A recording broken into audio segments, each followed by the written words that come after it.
시청자 비평 플러스는 YTN을 돌아봅니다. 트럼프 당선인의 대통령 취임식이 코앞으로 다가왔습니다. 오늘 뉴스 리뷰 Y 시간에는 트럼프 2기 출범을 앞두고 분주한 국내외 상황을 전한 YTN 보도를 살펴봅니다. 이번 주는 어떤 시청자 의견이 들어왔을까요? 시청자 톡톡 Y에서 확인해 보겠습니다. 잠시 후에 만나보시죠.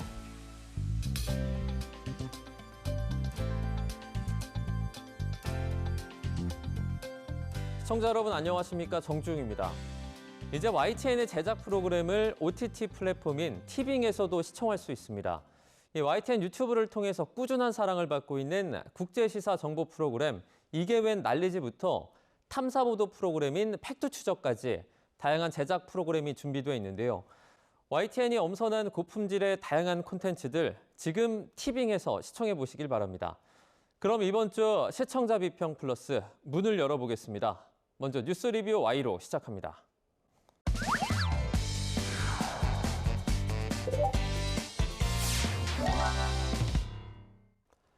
세 분 어서 오세요. 안녕하십니까?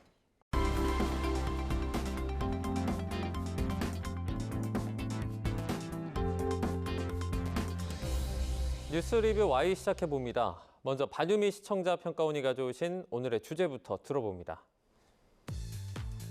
트럼프 전 대통령의 재선 후 2기 행정부 출범을 앞둔 지금 미국의 정책 변화가 세계 경제와 외교 질서에 어떤 영향을 미칠지 주목받고 있습니다. 경제, 외교, 안보 등 다양한 분야에서 변화가 예고된 만큼 YTN은 정책 변화에 따른 국내외 영향과 대응에 관한 다양한 분석 보도를 이어오고 있는데요. 오늘 뉴스 리뷰 Y에서는 트럼프 당선인의 취임을 앞두고 국내외 상황을 진단한 YTN 보도를 살펴보겠습니다. 방송이 나가고 우리 시각으로 21일 새벽이죠. 트럼프 당선인의 대통령 취임식이 있습니다.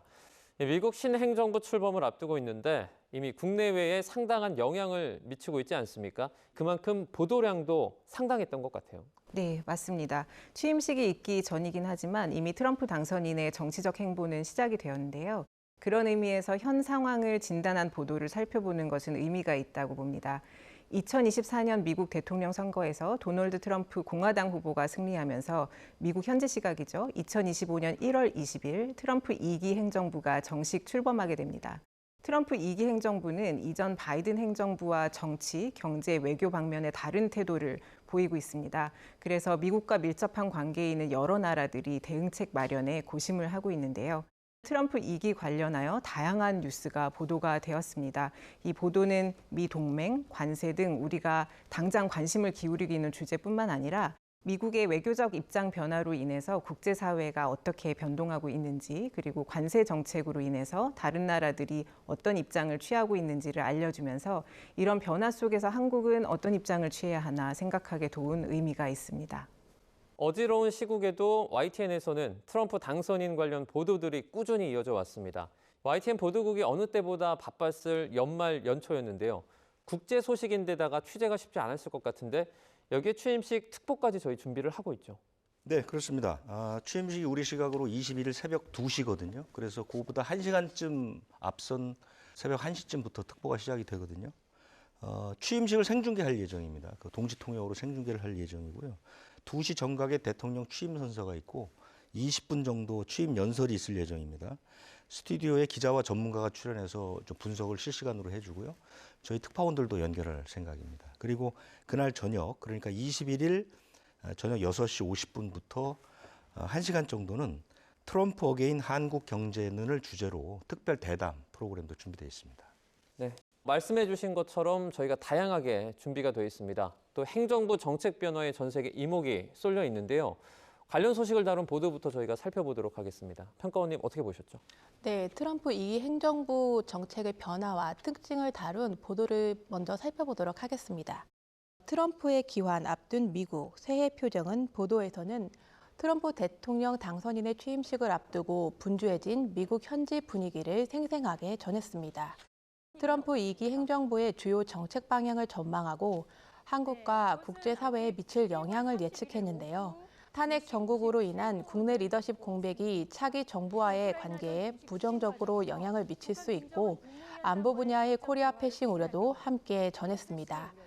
이번 보도는 트럼프 2기 행정부의 정책 기조를 토대로 향후 정책 변화를 예측해 시청자에게 시사점을 제공한 유익한 보도였습니다. 워싱턴 특파원이 전한 뉴스를 통해서 트럼프 2기 행정부의 정책 방향성이 미국 우선주의로 돌아설 것을 예상하며 관련 정보들을 전달한 보도입니다. 미국 우선주의로 다시 돌아온 트럼프, 국제질서 한미관계 흔들 보도에서는 관세 및 외교 정책 등 중요한 변화의 흐름을 소개하면서 그에 발빠르게 대응해야 되는 시기에 트럼프 2기 행정부와 필요한 협상을 누가 주도할 것인지 리더십의 부재에 우려가 있음을 미국 전력국제문제연구소 빅터 차 한국 석자의 인터뷰를 인용하여 전합니다. 트럼프 2기 행정부 출범으로 한미 관계가 어떻게 변화할 것인가, 그것이 우리의 생활에 어떤 영향을 주고 우리 정부는 어떤 대응을 해야 되는가에 대한 궁금증이 있었는데요.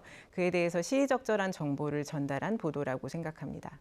전문가의 지적과 더불어서 여러 가지 좀 다른 사례가 있었으면 하는 아쉬움도 남았습니다. 예를 들면 미국에서 새로운 행정부가 출범했을 때 변화하는 관세 정책에 우리가 어떻게 대응해 왔는지 과거에 주목할 만한 사례가 있었으면 그걸 소개해 줬으면 좋겠다라는 아쉬움도 남았고, 현재 다른 나라의 사례도 함께 소개했으면 현 상황을 이해하는 데 조금 더 도움이 되었겠다라는 아쉬움이 남습니다. 트럼프 2기 행정부의 정책 추진 사례를 통해서 정책 과정의 특징과 상황을 진단한 보도도 있습니다. 전문직 비자 놓고 트럼프 진영 갈등 격화, 머스크 전쟁 선포 보도에서는 외국인 전문직 비자 정책을 둘러싼 내부 갈등을 조명했습니다. 트럼프 당선인은 기술 혁신을 중시하며 외국인 전문직 비자 확대를 지지하는 일론 머스크 입장에 동조했지만 전통적 지지층의 반발로 갈등이 심화될 가능성을 엿볼 수 있었습니다. 전문직 비자를 둘러싼 트럼프 진영 내부의 입장 차이를 보여주면서 현재 트럼프 2기 행정부를 구성하고 있는 인사들 간에 어떤 갈등이 있다라는 것을 드러내고, 이로 인해서 향후 트럼프 2기 행정부 정책 추진력에 대해서 전망하게 하는 내용인데요. 보도와 더불어서 H-1B 비자 정책이 무엇인지 화면 그래픽으로 부연 설명함으로써 시청자가 현재 갈등 상황을 촉발한 비자 정책에 대해서 이해할 수 있도록 돕고 있습니다. 다만 H-1B 비자 정책에 대해서 스티브 배넌과 일론 머스크로 대표되는 두 세력 간에 어떤 입장 차이가 있는 것인지, 그리고 그것의 경제적, 사회적 의미는 무엇인지에 대한 부연 설명이 있었으면 좋았겠다라는 아쉬움이 남습니다.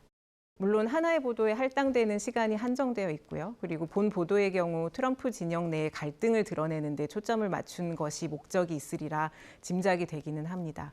이에 향후 이민 정책에 초점을 맞춘 후속 보도가 이어지면 좋겠다라는 바람을 가지게 됩니다. H-1B 비자 정책의 도입 맥락, 그리고 미국 경제에 미치는 영향, 이에 대한 다양한 관계자의 입장, 그리고 현재 트럼프 진영 내의 해당 비자 정책을 둘러싼 갈등 양상이 향후 트럼프 2기 행정부가 추진하고자 하는 이민 정책과 어떤 연관성이 있는지, 이런 후속 보도를 보여주셔도 좋을 것 같고요. 이것을 통해서 국내나 국제사회 이민 정책에 대해서 시청자들의 이해를 높일 수 있도록 도우면 좋겠다라는 생각을 해보았습니다. 트럼프 당선인의 현 정부 정책 철회 방침과 바이든 대통령의 정책 고수 상황을 대조하며 두 행정부의 정책적 충돌을 상세히 전한 보도도 있었습니다. 트럼프 정책 뒤집기 대 바이든 대못받기 대선 연장전 제목입니다. 트럼프 당선인이 석유, 가스 시추 확대 공약을 내세우자 바이든 대통령이 퇴임 전 미 연안에서 신규 원유, 가스 시추를 금지하겠다고 발표해 두 행정부의 정책이 상반된 입장을 취하고 있음을 알 수 있었습니다. 이 보도를 통해 두 행정부가 에너지, 우크라이나 지원과 같은 주요 이슈에서 어떤 입장을 취하고 있는지를 대조해 볼 수 있었는데, 시청자가 정책의 차이를 명확히 이해할 수 있는 보도였습니다. 다만 정권 교체 시기마다 정책 변동이 반복적으로 나타나는 점도 감안할 필요가 있겠습니다. 예를 들어 바이든 일본 제철 US 스틸 인수 불허, 트럼프 시대 미국 우선주의 더 강화 보도에서처럼 바이든 정부 역시 미국 우선주의 기조를 일정 부분 유지하며 보호무역 정책을 고수하기 때문입니다. 따라서 표면적인 정책 변화 상황뿐만 아니라 경제적, 외교적 영향과 같은 실제 변화에 대해서도 주목해야 하겠습니다. 이어서 거래 중심 외교를 표방하며 자국의 이익 극대화를 추구하는 트럼프 2기 행정부의 대외 정책 기조를 엿볼 수 있는 이슈가 있었는데요. 트럼프 그린란드 눈독에 들끓는 유럽, 주권 침해 안 돼 보도에서는 트럼프 당선인이 덴마크령인 그린란드 편입 의지를 밝히면서 주권 침해를 우려하는 덴마크, 독일, 프랑스 등 유럽과 갈등이 심화된 상황을 전했습니다. 네, 해당 보도는 트럼프 당선인이 덴마크령인 그린란드를 편입하려는 의지를 드러내는 것에 대해서 유럽 관계 국가들의 반발과 반응을 전합니다. 그린란드 총리는 덴마크 왕실을 긴급 방문하였고 덴마크는 그린란드가 미국 땅이 되는 일은 절대 없을 것이다 라고 선을 그으면서도 미국이 제기하는 안보 우려 등에는 외교적으로 협의할 의사를 내비치고 있음을 전하고 있는데요. 이와 더불어서 독일 총리 그리고 프랑스 외무장관, EU 대변인 등 국제사회 관계자들의 목소리를 들려주면서 이를 통해서 유럽 측의 긴장 수위를 구체적으로 보여주고 있습니다. 그래서 트럼프 당선인의 그린란드 매입에 관한 발언이 단순한 외교 논쟁이 아니라 심각한 주권 문제가 될 수 있음을 알게 하는 유의미한 보도입니다. 다만 그린란드를 두고 벌어지는 외교 갈등의 촉발 원인 그리고 맥락, 이를테면 트럼프 당선인이 주목하는 그린란드의 전략적인 가치라든지 아니면 미국과 그린란드의 기존 관계에 대한 설명을 함께 전달했다면 현 상황에 대한 이해를 조금 더 높일 수 있지 않았을까 하는 아쉬움도 남습니다.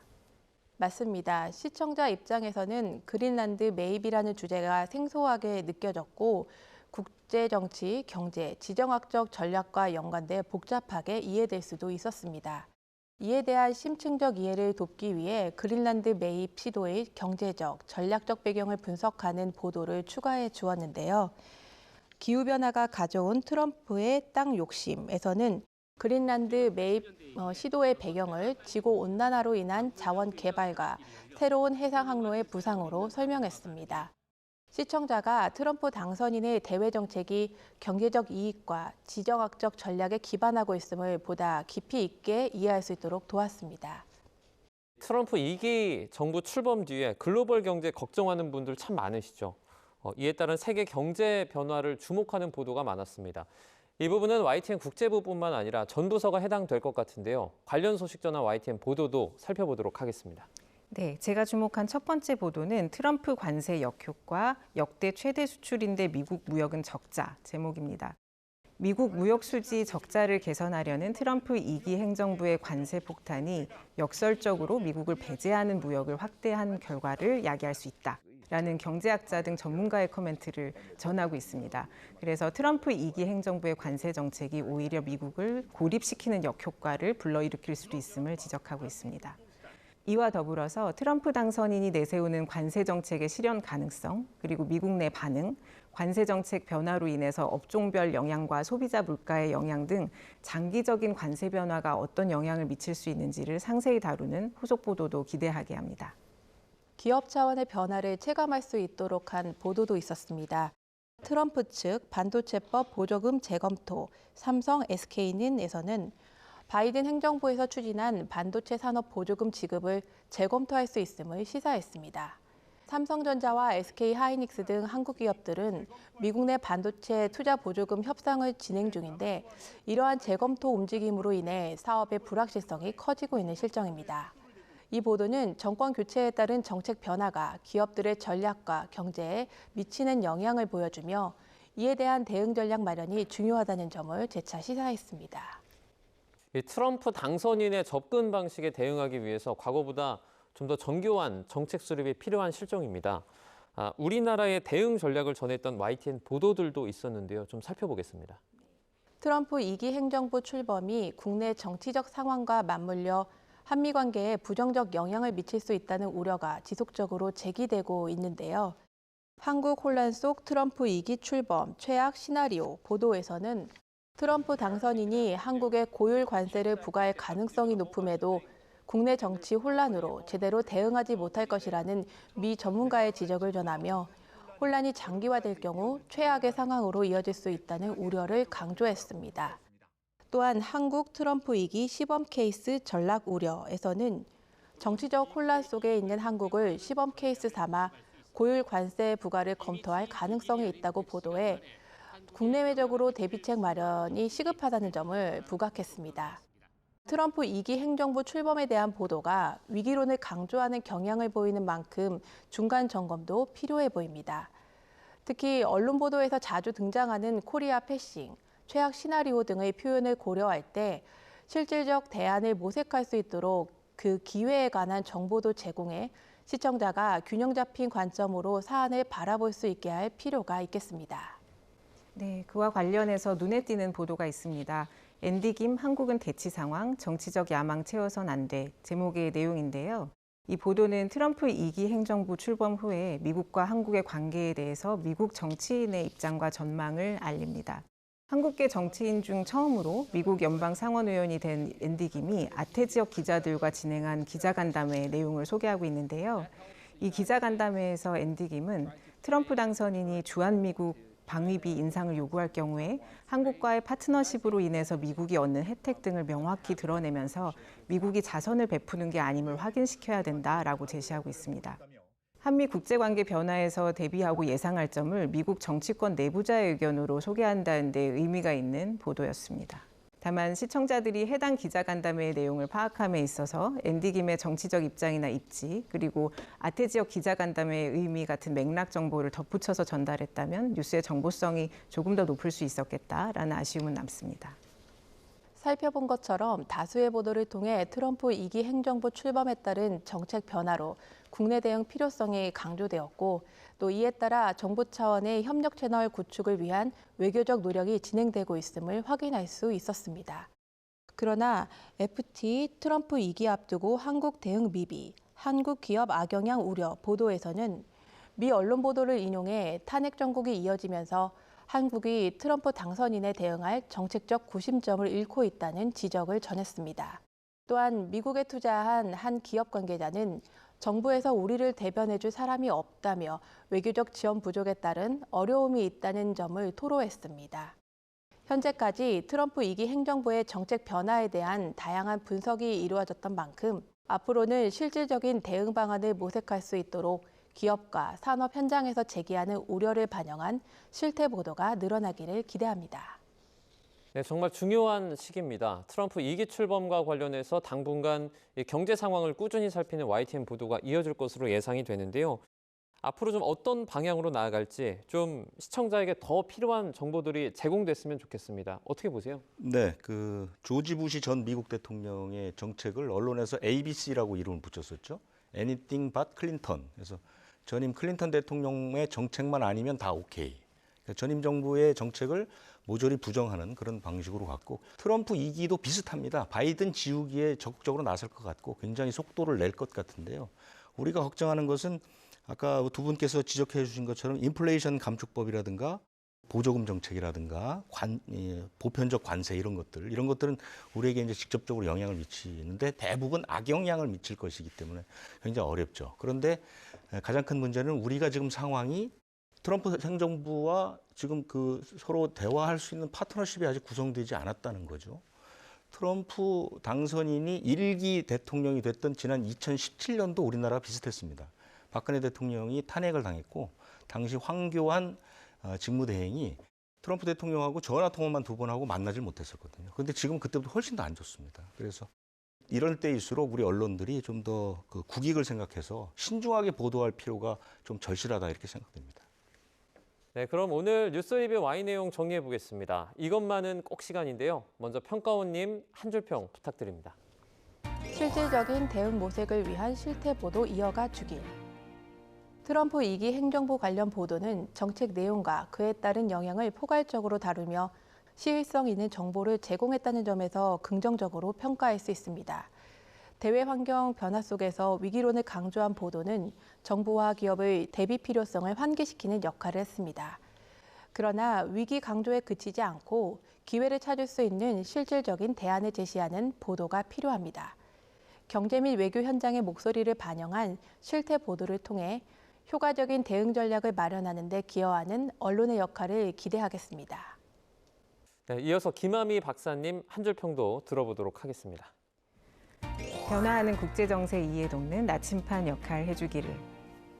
시의성과 정보성을 갖춘 보도는 시청자가 복잡한 국제 정세를 이해하는 데 도움을 줍니다. 트럼프 2기 행정부 출범 전후로 미국의 정책 기조 변화 방향을 설명하고 그에 대한 각국의 대응 방안을 전하는 YTN 보도를 살펴보았는데요. 다양한 국가의 관계자 목소리를 접할 수 있게 했다는 점에서 의미가 있다고 생각합니다. 트럼프 2기 행정부를 둘러싼 국제관계의 변화와 대응을 지속적으로 추적하고 심도 있게 해석하는 국제 보도를 이어주기를 기대합니다. 네, 트럼프 2기 행정부 관련한 보도들 살펴봤습니다. 오늘 뉴스 리뷰 Y 순서는 여기서 마치도록 하겠습니다. 세 분 오늘 말씀 잘 들었습니다. 고맙습니다.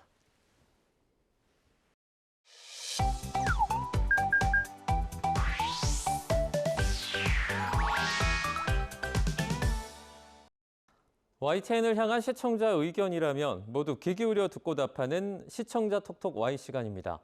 오늘 주목한 시청자 의견을 AI 앵커 Y고가 소개해드립니다. 지금 바로 만나보시죠. 안녕하세요. AI 앵커 Y고입니다. 오늘의 첫 번째 주제는 군 정찰의성에 대한 시청자 의견을 들어봤습니다. 자세한 내용 지금 바로 보시죠.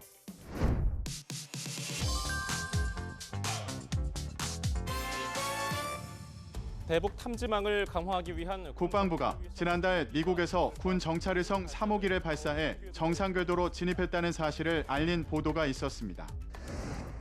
국방부는 우리 시간으로 오늘 밤 8시 34분쯤 미 캘리포니아주 반덴버그 우주군 기지에서 군 정찰 위성 3호기가 발사됐고 51분 만에 정상 궤도로 진입했다고 발표했습니다. 우리 군 독자 기술로 개발된 이번 합성 개구 레이더 사 위성 계획이 성공하면 지난 4월에 이은 두 번째로 지난해 발사한 전자광학 적외선 센서 위성 1호기와 함께 첫 군집 운용이 이루어집니다. 우리 군에서 발사한 정찰의성이 앞으로 어떻게 활용될지 그리고 이후 목표에 대해서 간단히 짚어본 보도였는데요. 보도에서 대북 탐지망 강화를 위해 발사된 군 정찰의성 소식을 전하면서 보도 중 첫 군집 운용이라고 언급하기도 했는데 군 정찰의성이 어떤 역할을 하는지 자세한 설명이 더해지면 좋겠다는 시청자 의견이 있었습니다. 시청자 톡톡 Y에서 내용 보충을 위해 군 정찰의성이 하는 역할에 대해 살펴봤습니다. 우리 군은 4.25 사업의 일환으로 군 정찰의성을 지속 발사하고 있습니다. 4.25 사업은 북한의 핵미사일 도발 징후 탐지 및 종신지역 전략 감시를 위해 군 정찰의성 1세트를 확보하는 사업인데요. 올해까지 전자광학 적외선 장비 탑재 위성 1기와 고성능 합성개구 레이더 위성 4기 등 고해상도 중대형 군사위성 5기를 발사하는 것을 목표로 합니다. 앞서 우리 군은 2023년 12월 2일과 2024년 4월 8일에 정찰위성 2호기를 발사한 바 있는데요. 1호기인 전자광학 적외선 위성은 가시광선으로 촬영해 영상의 가독성이 뛰어납니다. 또한 적외선 센서를 이용해 탐지하기 때문에 야간 촬영 및 표적 열감지도 가능한데요. 하지만 구름 등 기상 조건에 제약이 있다는 단점이 있습니다. 반면 합성개구 레이더 위성은 레이더에서 전파를 발사해 반사돼 되돌아오는 신호를 수신해 영상을 생성하는 군 정찰위성인데요. 기상에 상관없이 주 야간 전천 후 고해상도 영상 촬영 및 정보 수집이 가능합니다.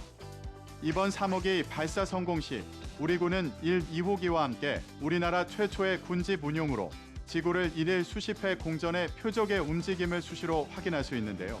또한 표적 특성에 맞는 센서를 활용함에 따라 북한의 도발 징후를 입체적으로 식별할 수 있을 것으로 예상됩니다. 다음으로 시청자 톡톡과의 두 번째 주제는 동해안 수온 변화에 대한 시청자 의견을 들어봤습니다. 어떤 내용을 담고 있는지 이어서 확인해 보시죠.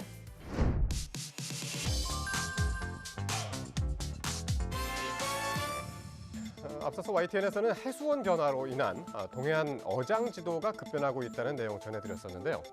동해안 수온 변화는 어족 자원만의 문제가 아닙니다. 최근 몇 년간 동해안의 해수온 변화로 희귀 해양 생물이 발견되는 상황을 전한 리포트가 있었습니다. 홍성욱 기자가 취재했습니다. 고래상어는 본래 온대와 열대바다에서 주로 서식하는데 강원 동해안에 나타난 건 극히 이례적이었습니다. 이후로도 동해안 수온은 조금씩 더 높아졌고 지난 여름엔 해파리 때 출몰로 이어졌습니다. 최근 50년간 전 세계 해수온 평균 상승 온도는 0.52도였습니다. 반면 한반도 연근 해역은 2배가 넘는 1.44도가 올랐고 특히 동해안은 이보다 높은 1.9도가 올랐습니다. 전 세계 해수온 평균 상승 온도와 비교해도 한반도 해역의 온도가 급격히 상승하고 있음을 알려 심각성을 느끼게 한 보도였는데요. 해수온 변화로 동해안의 어장 지도가 급변하고 있다는 소식에 이어 희귀 해양 생물들이 나타난다는 소식을 전한 보도였는데, 이러한 해양 생태계 변화에 대한 대응책은 어떻게 논의되고 있는지 함께 전하면 좋을 것 같다는 시청자 의견이 있었습니다. 시청자 톡톡Y에서 해양 생태계 변화에 대한 대응책에 대해 알아봤습니다. 국제사회를 중심으로 탄소 중립 및 기후변화 대응에 있어 블루카본의 효과에 주목하고 있습니다. 블루카본은 해양 생물 등 해양 생태계의 탄소 흡수원을 말하는데요. 국내 갯벌은 갈대, 칠면초 등 염생식물과 잘피 등이 블루카본에 포함됩니다. 갯벌 등 해안 생태계는 바다 면적의 2%에 불과하지만 저장된 탄소가 전체 중 50%에 달할 정도로 흡수력이 뛰어납니다. 전 세계 갯벌은 대부분 체계적 보전 관리에 중점을 두는 반면 국내 갯벌은 수산업 양식이 많이 이루어지고 있어 보전과 더불어 이용에 관한 측면도 중요시되고 있는데요. 우리 정부도 2020년 갯벌 등의 지속가능한 관리와 복원에 관한 법률인 갯벌법을 제정하여 갯벌의 체계적이고 과학적인 관리와 지속 가능한 이용을 위해 정책적 제도적 기반을 마련했습니다. 한국해양과학기술원은 올해부터 다중센싱 시스템을 시범 구축해 운영하고 갯벌 주제도 정확도 향상 기술을 개발하고 고도화할 계획인데요. 향후 시스템 개발이 완료되면 갯벌 관리 보존, 갯벌 공간정보 구축 기술 혁신, 갯벌 환경변화 신속 대응과 정보 활용, 갯벌 안전사고 예방에 크게 기여할 것으로 기대됩니다. 마지막으로 오늘 시청자 톡톡과의 세 번째 주제는 독감 급증에 대한 시청자 의견을 들어봤습니다. 이어지는 내용도 지금 바로 만나보시죠.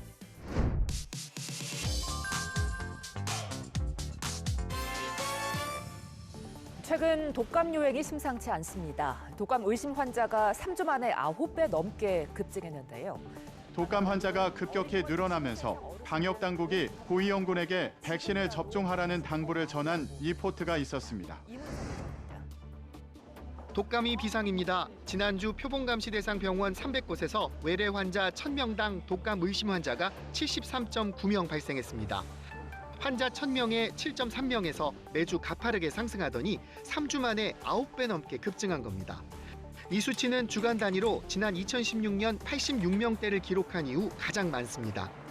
올해 독감 환자가 2016년 이후 최고치를 기록했다는 사실을 전하며 상황의 심각성을 알린 보도였는데요. 독감이 모든 연령층에서 증가하면서 백신 접종을 독려하는 보도였는데, 백신 접종과 독감 발병에 유의미한 관계를 설명했다면 백신 접종을 독려하는 데 도움이 되었겠다는 시청자 의견이 있었습니다. 시청자 톡톡Y에서 백신 접종이 독감 예방에 미치는 영향에 대해 알아봅니다. 예방 접종을 한다고 해서 인플루엔자 감염을 100% 예방할 수 있는 것은 아닙니다. 그러나 예방 효과는 상당히 높은데요. 건강한 성인은 백신 접종으로 약 70에서 90%의 예방 효과가 있다고 알려져 있습니다. 통상 백신 접종 후 약 2주가 지나야 방어 항체가 형성되는데요. 백신 효과는 유행 바이러스의 일치 정도, 개인 면역 등에 따라 달라집니다. 현재 유행 중인 인플루엔자 바이러스는 세계보건기구의 권장에 따라 생산한 이번 절기 백신과 매우 유사하다고 합니다. 백신 접종 후 높은 중환능 형성이 확인되므로 백신 접종을 통해 충분한 예방 효과를 기대할 수 있으며 치료제 내성에 영향을 주는 변이도 없는 것으로 확인됐는데요. 감염 예방 이외에도 중증과 사망 위험을 낮추는 만큼 독감 백신을 접종할 필요가 있습니다. 생후 6개월 이상부터 13세 어린이, 임신부, 65세 이상 어르신이 국가 지원 대상으로 무료 접종을 받을 수 있는데요. 국가 예방 접종 지원 대상이 아닌 경우 가까운 병의원에서 유료로 접종을 받을 수 있습니다. 일부 지자체는 개별적으로 지원 사업을 운영하기도 하는데 지원 여부는 관할 보건소에 문의하면 확인이 가능하다고 합니다. YTN 방송의 부족한 부분을 채우는 시청자 톡톡 Y 시간. 다음 주도 다양한 시청자 의견과 함께 돌아오겠습니다.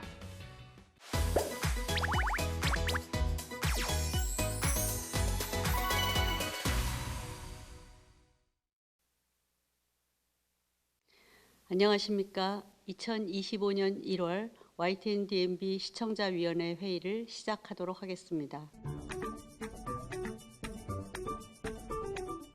방송에서 보면 우리나라는 공적연금 시작 시기가 만 65세로 정년 퇴직 시인 60세와 비교하면 5년간의 소득 공백기가 있는데 1차, 2차 베이비 부머 세대 1,700만 명에 이르는 이들을 어떻게 사회가 수용할지도 커다란 문제라는 것을 알게 되었습니다.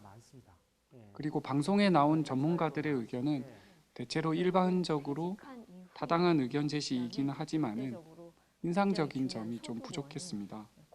그 은퇴하신 분들에 대한 실용적이고 구체적인 조언을 할 수 있는 전문가를 섭외해서 인터뷰를 했더라면 좋지 않았을까라는 아쉬움이 있습니다.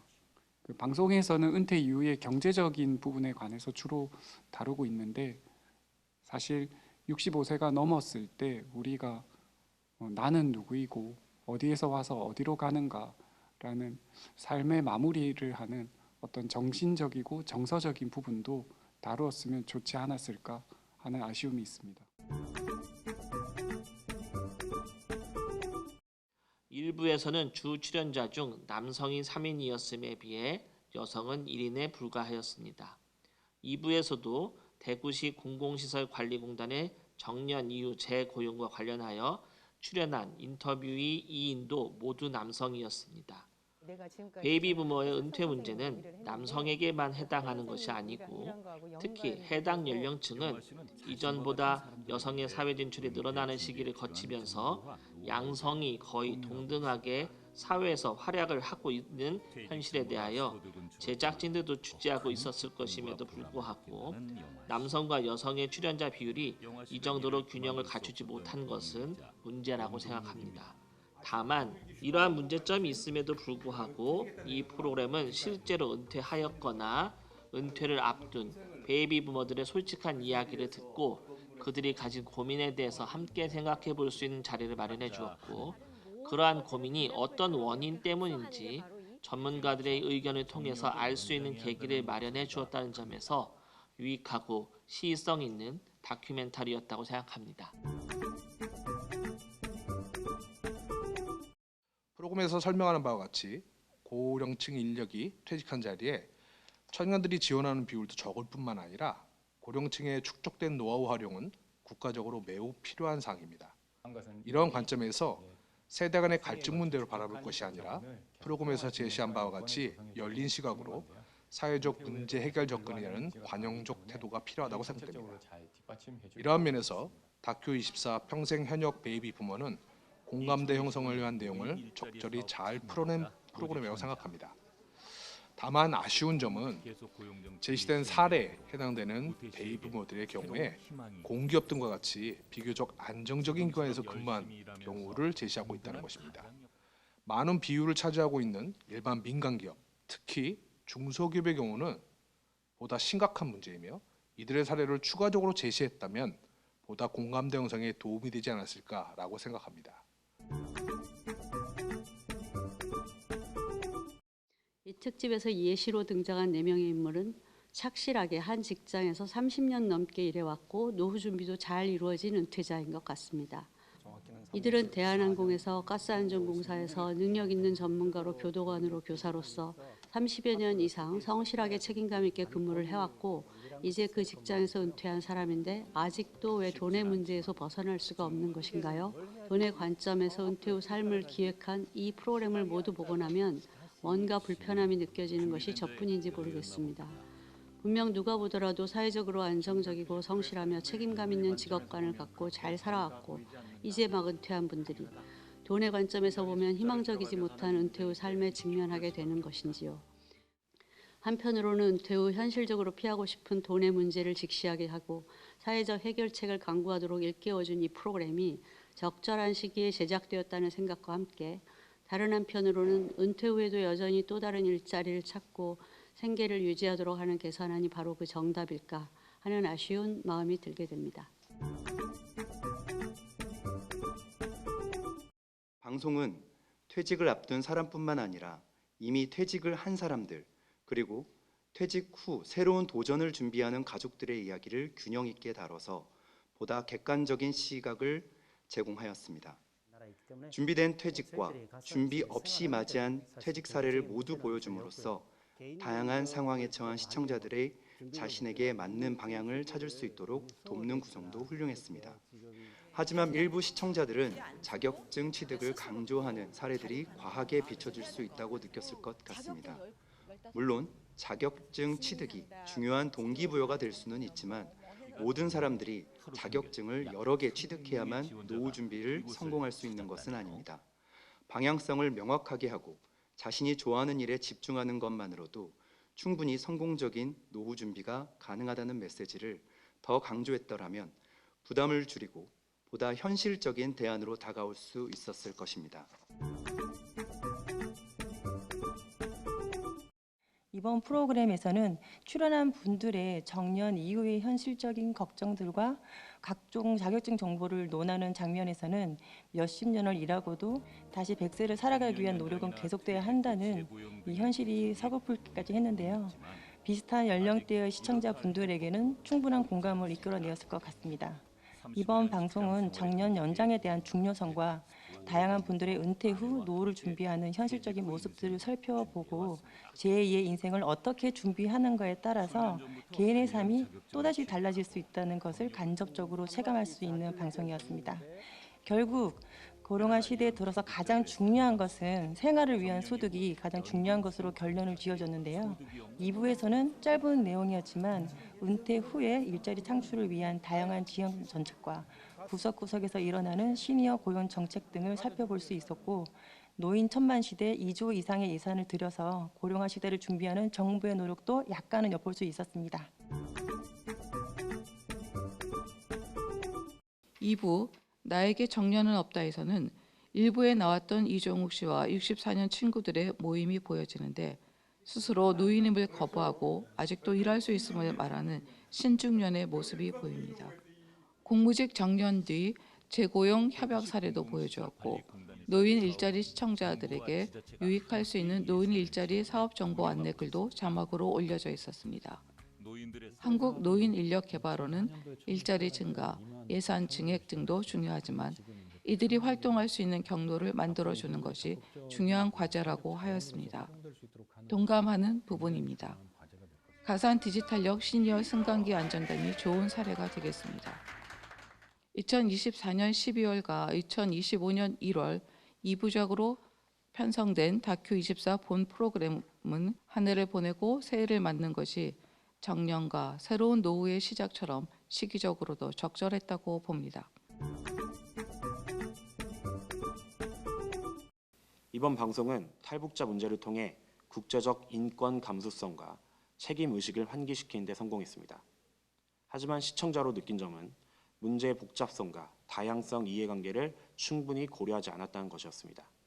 예를 들어 탈북자 체포와 강제 북송 문제를 다루는 과정에서 중국 정부의 공식적인 입장이나 국제사회의 구체적인 대응 방안을 언급하지 않았습니다.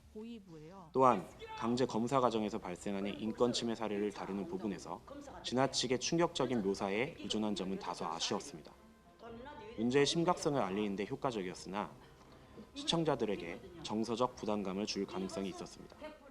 탈북자들의 생존과 관련된 윤리적 딜레마, 중국과 북한의 정치적 관계 등 복합적인 요소를 함께 다뤘다면 더욱 설득력 있는 메시지를 전달할 수 있었을 것입니다. 이상으로 2025년 1월 YTN DMB 시청자위원회 회의를 모두 마치도록 하겠습니다.